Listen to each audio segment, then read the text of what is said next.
Those are the questions that really inspired us to look into data, because there's not a whole lot of well-characterized study. And I would say that our study would just be the beginning of answering those questions, or ask and answering those questions.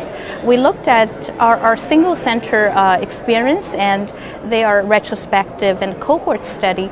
Basically, we looked at every single patient that are captured in our lymphoma clinic and also bone marrow transplant clinic database that came in for treatment for peripheral T-cell lymphoma. Out of over 150 patients, about 90 patients had relapsed or refractory disease, and we looked at their exposure to novel agents, as well as their outcome with hematopoietic stem cell transplant. And we discovered, based on our relatively small sample set, that exposure to novel agent alone does not appear to impact on overall survival.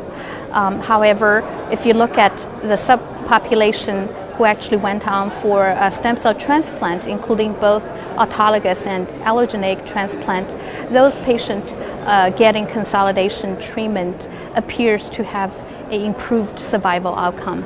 Currently, we're looking at populations that has both novel agents and also transplant experience, and try to see if those novel agents improve their response and allow them to move on to transplant. So theoretically, you would assume that novel agents can do both.